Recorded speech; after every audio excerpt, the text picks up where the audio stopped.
find the mean number of heads in 3 tosses of a fair coin.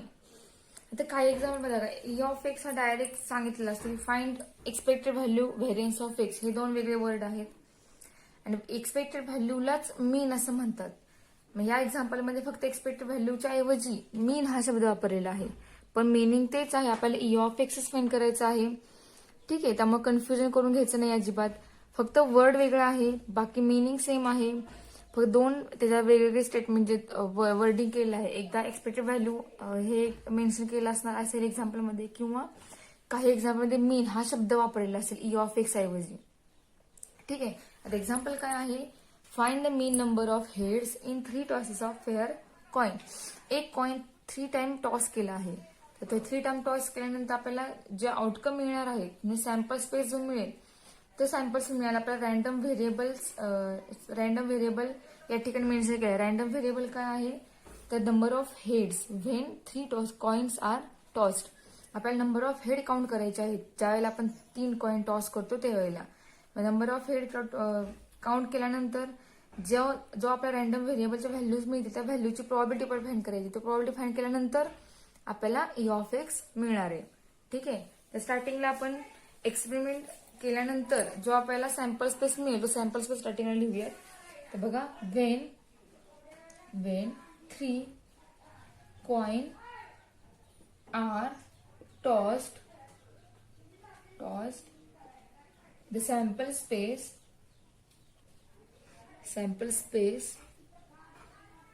is, आपल्याला sample space काय मिळेल, S is equal to. बघा, आपण 3 वेळा coin toss करतो. आपण या टाइपचं एक्झाम्पल बघितलं आहे. थोडंसं हे वेगळं आहे त्यामुळे आपण आता परत घेतोय.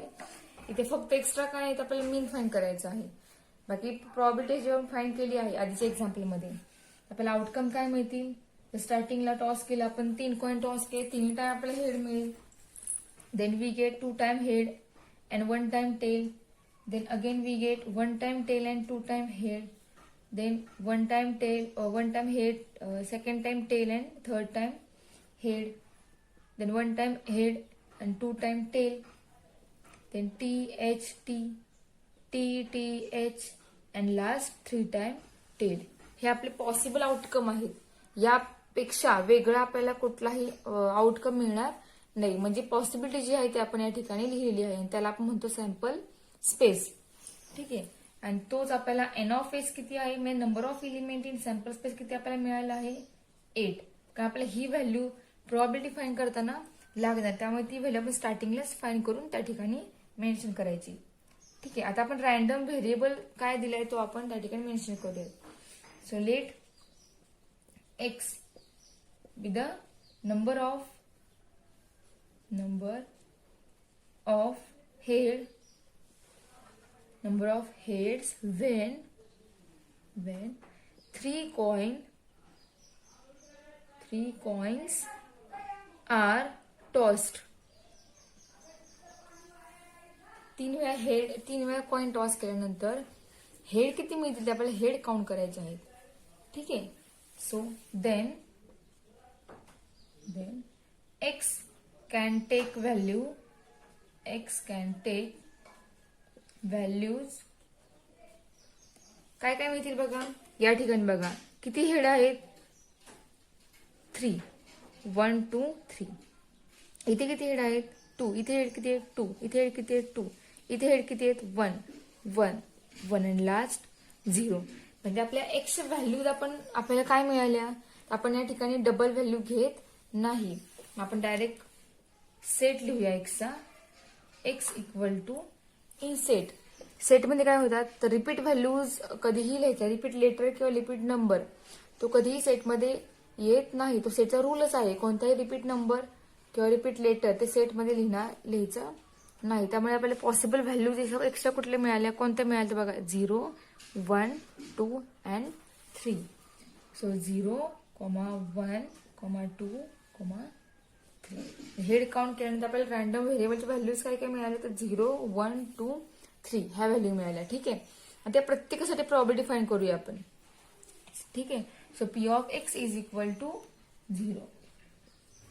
P of x equal to 0. X 0 असताना प्रॉबिलिटी किती येणार 0 साठी, so P of 0 is equal to, बघा ज्या ठिकाणी हेड नाहीये म्हणजे बघ हा नंबर येईल, पण त्या ठिकाणी एलिमेंट किती आहेत? 1 आहेत. सपोज कोणता सेट ए असेल तर ए मध्ये बघा ए असेल टी टी टी. ठीक आहे, यामध्ये हेड आहे का? नाही. पण number of element in set ए किती आहेत? तर 1 आहेत. बरोबर. मग पी ऑफ ए या ए साठी प्रॉबिलिटी किती मिळणार आहे? तर बघा N of A upon P of नाही एन ऑफ एस हा फॉर्म्युला प्रॉबिलिटीचा आहे. ठीक आहे. सो एन ऑफ ए किती आहे? 1 आणि एन ऑफ एस किती आहे? 8. म्हणजे probability for set A is 1/8 ही मिळाली. मग डायरेक्ट आपण या ठिकाणी लिहिणार 1/8. या ठिकाणी फाइंड करणार नाही प्रॉबिलिटी, आपण डायरेक्ट पुट करणार. कळलं? हे सगळी प्रोसेस जी आहे आपण 11th मध्ये केलेली आहे. त्यामुळे आपण डायरेक्ट आता याचा सेपरेट रफ मध्ये वर्क करून डायरेक्ट याचा आन्सर या ठिकाणी आपल्या सोल्युशन मध्ये लिहिणार आहोत. तर सिमिलरली नेक्स्ट व्हॅल्यू काय आहे? तर P of x is equal to 1. X 1 असताना त्या 1 साठीची प्रॉबिलिटी आपल्याला किती मिळणार आहे? तर बघा 1 ज्या ठिकाणी एकदाच हेड आहे असे किती एलिमेंट आहेत? तर बघा त्या सेटला एक वेगळं लेटर कन्सिडर करूया. ठीक आहे. B H T T T H T T T H या प्रत्येक ठिकाणी हेड किती वेळा आहे? तर एकदा 1 टाइमच आपल्याला मिळालेला आहे. ठीक आहे. मग एन ऑफ बी किती झाला या ठिकाणी? 3 झाला. आता या बी साठी आपल्याला पी ऑफ बी फाइंड करायचं आहे. Probability for set B is equal to N of B upon N of S. किती आपल्याला आन्सर काय मिळालं? N of B is 3, N of S is 8. So therefore probability for x equal to 1 is 3/8. Similarly, probability for x equal to 2 is equal to 2 head. कुठे 2 head आहेत? तर बघा ते 3 number आहेत. या 3 मध्ये 2 टाइम हेड आहेत. त्यामुळे probability for x equal to 2 is same यासारखं सेम किती वेळा आपल्याला? 3/8. मी हे आन्सर डायरेक्ट लिहिते. यानुसार सेम टू सेम केलेलं आहे ते. ठीक आहे. So probability for X equal to आपल्याला मिळाल 3/8. Next probability for X equal to 3 is equal to त्या ठिकाणी बघा 3 हेड असताना ज्या ठिकाणी 3 हेड आहेत असा नंबर एकच आहे. बरोबर. म्हणजे फॉर एक्झाम्पल सी सेट असेल तो एच एच एच यामध्ये हेड किती आहे? तर 3 हेड आहेत. पण एन ऑफ सी किती आहे? तर एन ऑफ सी 1च आहे.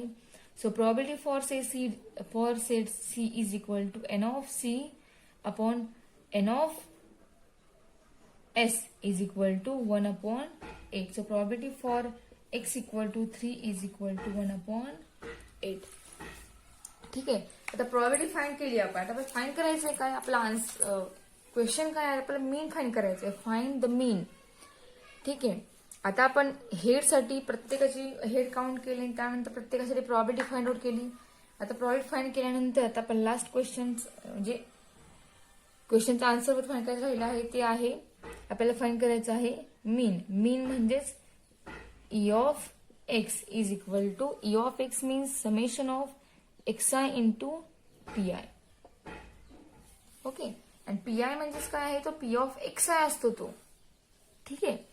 तर बघा दिस इज इक्वल टू समेशन म्हणजे आपल्याला काय करायचं? तर प्रत्येक एक्स आय आणि पी आय प्रत्येकाचं काय करायचंय? मल्टिप्लिकेशन करून त्या प्रत्येकाचे ऍडिशन करायचे आहे. ठीक आहे. हा जो आहे 0 1 2 3 हे सगळे एक्स आय आहेत. ओके. आणि हे जे आहेत हे सगळे पी आय आहेत. ठीक आहे. म्हणजे आपण ह्या 0ला या 1/8 ने मल्टिप्लाय करणार. बघा एक्स आय म्हणजेच कोण? तर या रॅन्डम व्हेरिएबलच्या व्हॅल्यू जे आहेत या x = 0 x = 1 2 3 हे सगळे एक्स आहेत आपले.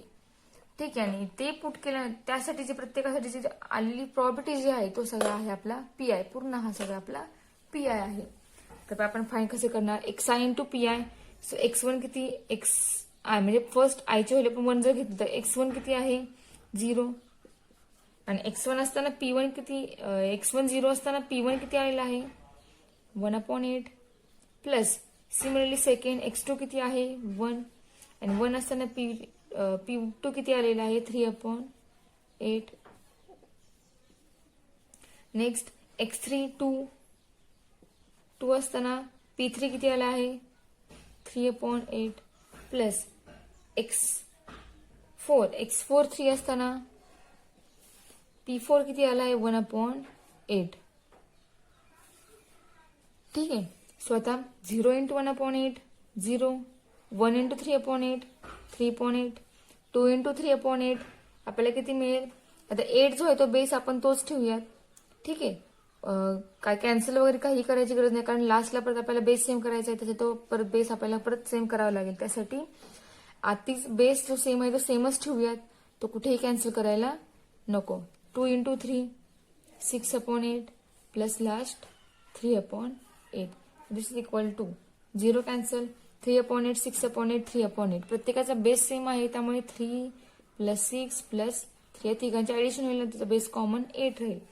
3 plus 6 plus 3. Answer is 12. 12/8. And 12/8 is equal to, आपला आन्सर काय मिळेल? तर 1.5. So mean of that all random variable is E of x is equal to 1.5. हा झाला मीन.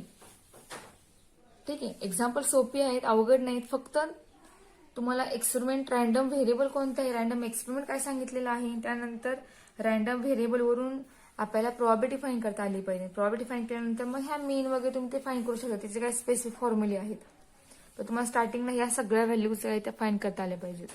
सॅम्पल स्पेस आपला जो आहे तो महत्वाचा आहे, तो मेन तुमचा चुकला नाही पाहिजे. तो जर तुमचा करेक्ट असेल, तुमचा येणार सोल्युशन, येणार आन्सर जे आहे ते आन्सर चुकणार नाही. तर आपण नेक्स्ट क्वेश्चन जो आहे 12th नंबरचा क्वेश्चन, तो क्वेश्चन बघूयात.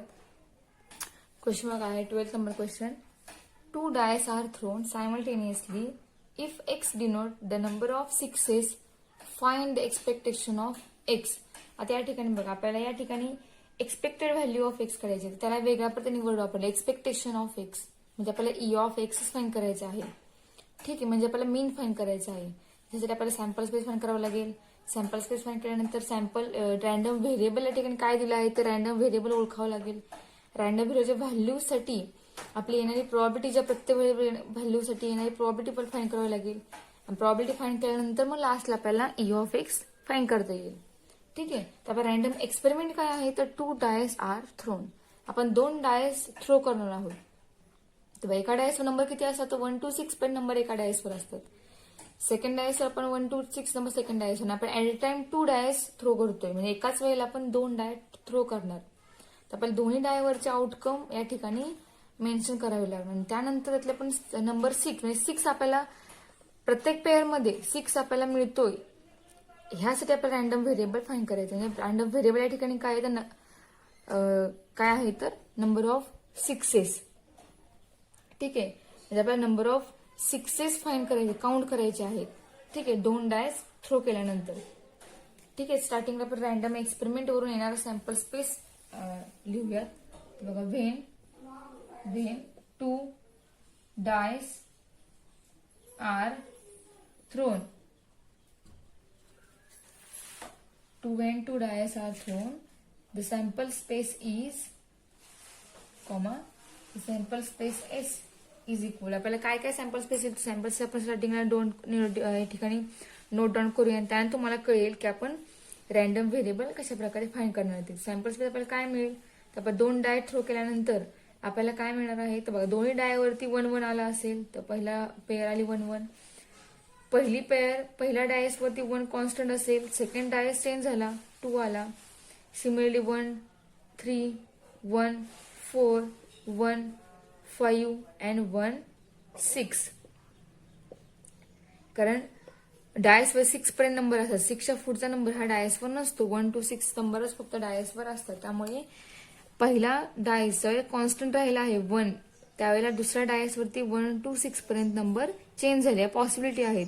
या व्यतिरिक्त दुसरा कोणताही आउटकम येणार नाही फर्स्ट डायस 1 साठी कॉन्स्टंट असताना. तर फर्स्ट डायसवर 2 मिळेल, सेकंड डायसवरती 1 मिळाला असेल तर बघा 2, 1, 2, 2, 2, 3, 2, 4, 2, 5, 2, 1, 2, 2, 2, 3, 2, 4, 2, 5, 2, 6. Then 3, 1, 3, 2, 3, 3, 3, 4, 3, 5 and 3, 6. Then 4, 1, 4, 2, 4, 3, 4, 4, 4, 5, and last 4, 6. Similarly, 5, 1, 5, 2, 5, 3, 5, 4, 5, 5, and last 5, 6. Similarly, 6, 1, 6, 2, 6, 3, 6, 4, 6, 5, and 6, 6. हा झाला आपला सॅम्पल स्पेस.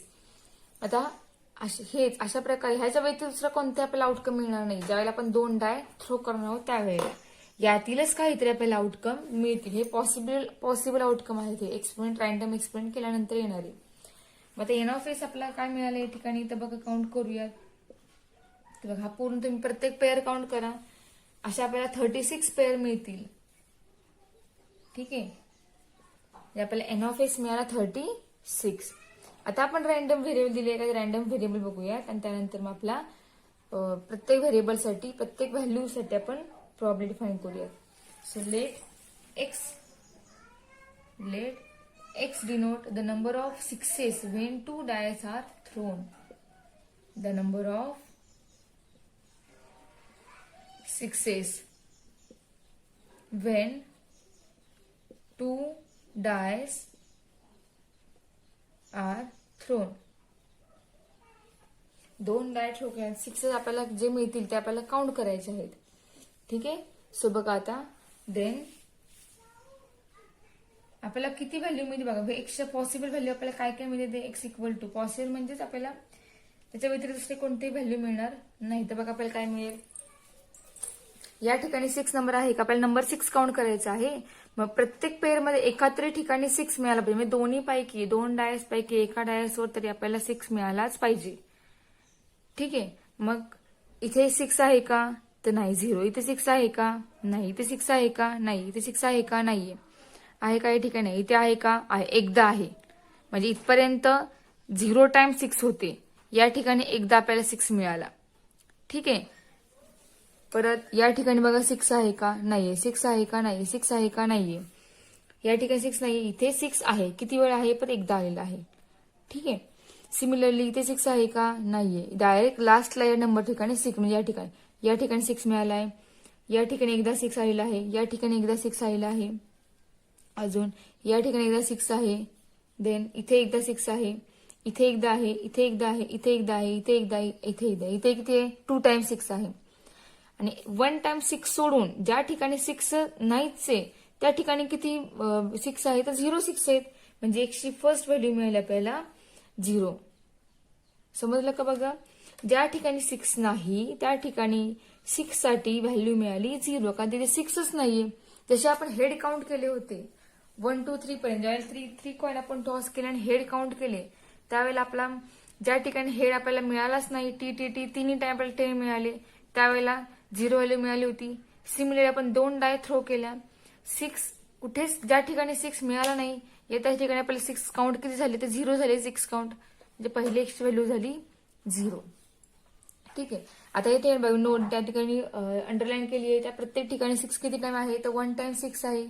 म्हणजे परत आपल्याला एकदा 6 मिळतोय. तो किती वेळा मिळतोय एकदा 6 तर 1 2 3 4 5 6 7 8 9 10 10 टाइम आपल्याला 1 टाइम 6 मिळतोय. म्हणजे 10 पेअर मध्ये.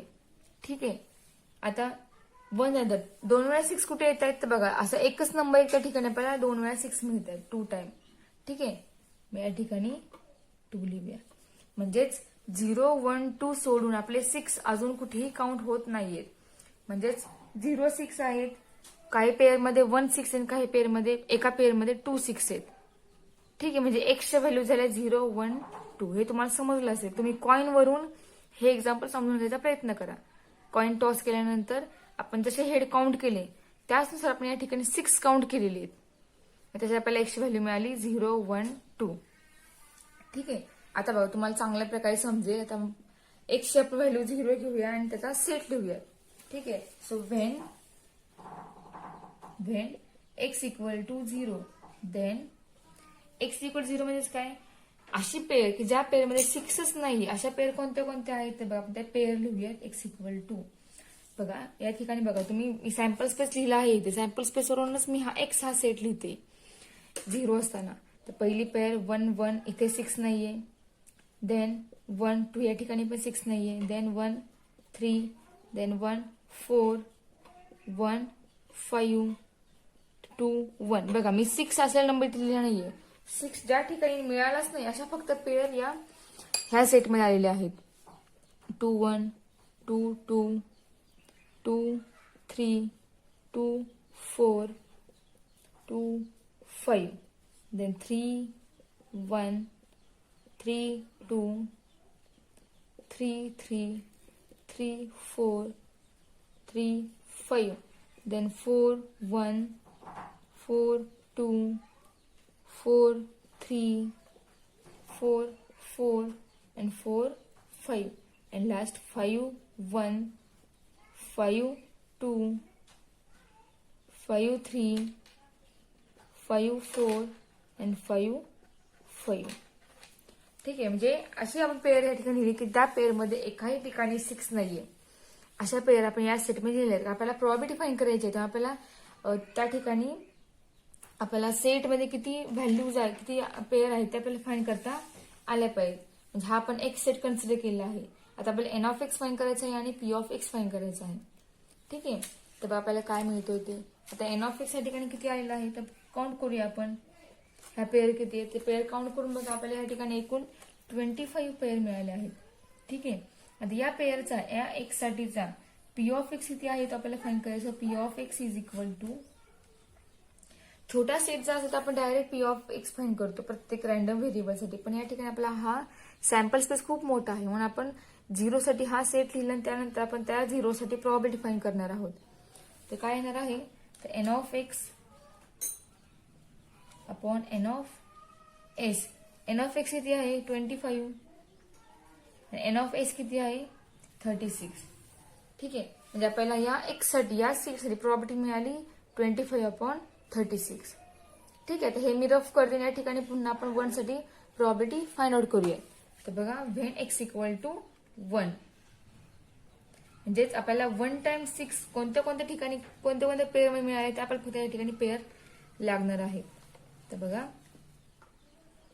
एक्स इज इक्वल टू बघा कोणत्या कोणत्या पेअर मध्ये 1 टाइम्स 6 आहे. तर बघा पहिली पेअर आहे 1 6, इथे एकदा आपल्याला 6 मिळाला आहे. दुसरी पेअर आहे 2 6, तिसरी पेअर आहे 3 6, चौथी पेअर आहे 4 6, पाचवी पेअर आहे 5 6 6 1 6 2 6 3 6 4 and 6 5. या प्रत्येक पेअर मध्ये फक्त एकदा 6 मिळालेला आहे. ठीक आहे. तर बघा यासाठी P of x is equal to आपल्याला काय मिळेल बघा. सॉरी पी ऑफ एक्स नाही N of X. N of X आपल्याला काय आला या ठिकाणी तेव्हा 1 2 3 4 5 6 7 8 9 10. एन ऑफ एक्स आपल्याला मिळाला 10. या एक्स साठी पी ऑफ एक्स किती आलाय N of X upon N of S is equal to N of x किती आहे 10, एन ऑफ एस आहे 36. पी ऑफ एक्स आपल्याला या ठिकाणी मिळाला 10 अपॉन 36 1 व्हॅल्यू साठी. आता लास्ट 2 वेळा 6 मिळण्यासाठी प्रॉब्लेम फाइंड करायची आपल्याला. आता बघा हे मी रफ करून याच ठिकाणी फाइंड करते. When x equal to 2 then बघा एक्स 2 असताना आपल्याला पी ऑफ 2 फाइंड करायचं. एक्स इक्वल टू 6 2 वेळा कुठे कुठे कुठे मिळालं तर असे एकच पेअर आहे त्या ठिकाणी 2 टाइम्स 6 आहेत. ठीक आहे. एन ऑफ एक्स किती आहे तर हा 1च एलिमेंट आहे त्या ठिकाणी 2 6 आहेत म्हणजे एन ऑफ एक्स झाला 1. ठीक आहे. यासाठी पी ऑफ एक्स किती आलाय तर N of X upon N of S is equal N of X 1 आणि एन ऑफ एस 36. ठीक आहे. आता प्रत्येकासाठी आपण प्रॉबॅबिलिटी फाइंड केलेली आहे. ती प्रॉबॅबिलिटी फाइंड केलेली जी प्रॉबॅबिलिटी आहे आपण ती लिहूयात प्रत्येकाची आणि त्यानंतर आपण ई ऑफ एक्स फाइंड करूयात. तर बघा या ठिकाणी लिहिते बघा एक्स 0 असताना when x zero then P of zero. त्या एक्स झिरो साठी पी ऑफ एक्स किती आला आहे? P of x when x equal to 0 is equal to 25/36. Then when x equal to 1, x 1 असताना P of x equal to 1 साठी probability किती आली आहे? तर 10/36. Then last when x equal to 2, x 2 असताना P of x equal to 2 साठी probability आली आहे 1/36. ठीक आहे. आता आपल्याला लास्ट आन्सर फाइंड करायचं. लास्ट म्हणजेच काय? एक्सपेक्टेशन ऑफ एक्स म्हणजे ई ऑफ एक्स फाइंड करायचं आहे आपल्याला. So E of x is equal to, E of x means summation of X I into P i. X i म्हणजेच या एक्सच्या व्हॅल्यूज, पी आय म्हणजे आलेली प्रोबॅबिलिटी. ठीक आहे. तर बघा आपल्याला समेशन फाइंड करायचे आहे. एक्स आय किती आहे आपला? तर बघा फर्स्ट x1 0, त्यासाठी प्रोबॅबिलिटी आली आहे 25/36 plus next 1 into 10/36 plus last 2 into 1/36. 0 into 25/36 0, 1 into 10/36 10/36 plus 2/36. Base same आहे. सो 10 and 2 ऍडिशन होईल 10 plus 2/36. 10 plus 2 12/36 and 12/36 is equal to 1/3. Therefore, the expectation of x is 1/3. ही आली व्हॅल्यू ई ऑफ एक्सची. ठीक आहे.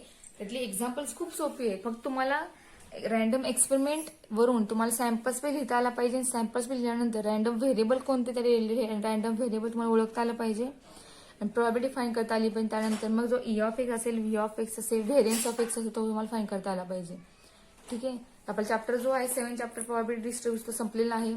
तर आपण नेक्स्ट लेक्चर पासून next chapter जो आहे आपला लास्ट चॅप्टर या पार्ट 2 मधील बायनॉमियल डिस्ट्रीब्यूशन तो आपण सुरू करणार आहोत.